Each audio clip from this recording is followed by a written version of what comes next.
Formimi i asociacionit të komunave me shumicë serbe do të jetë njëra ndër pikat më të nxehta dhe sfiduese për qeverinë e ardhshme,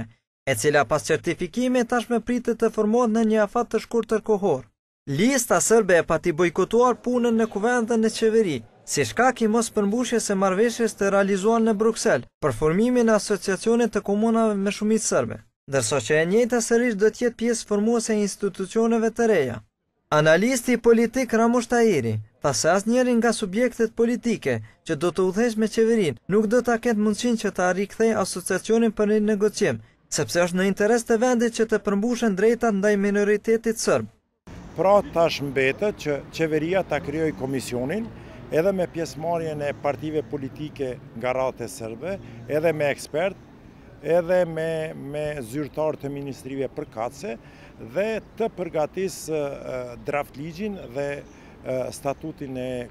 bashkësive të komunave serbe dhe kjo të heqet prej rendit ditës. Kurse analisti politik Burim Ramadani deklaroi se asociacioni i komunave me shumicë serbe mund të formohet mbi bazën e vendimit të gjykatës kushtetuese. Ramadani tha se asnjëra qeveri nuk guxon të bëjë veprime antikushtetuese dhe në këtë mënyrë përjashton çfarëdo mundësie tjetër për formimin e saj.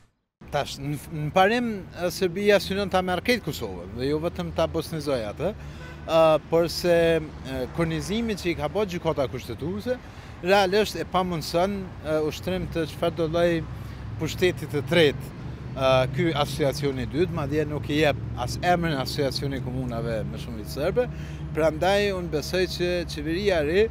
do duhet që të mbështetej në udhëzimin ose kornizimin që i ka bërë gjykata kushtetuese në mënyrë që të mos bie ndesh me kushtetutën dhe të mos bie ndesh me angazhimet e Kosovës për fqinësi të mirë dhe për stabilitet rajonal. Kujtojmë se gjykata kushtetuese e patirëzuar asociacionin e komunave me shumicë serbe, duke identifikuar kështu 23 shkelje të neneve të kushtetutës.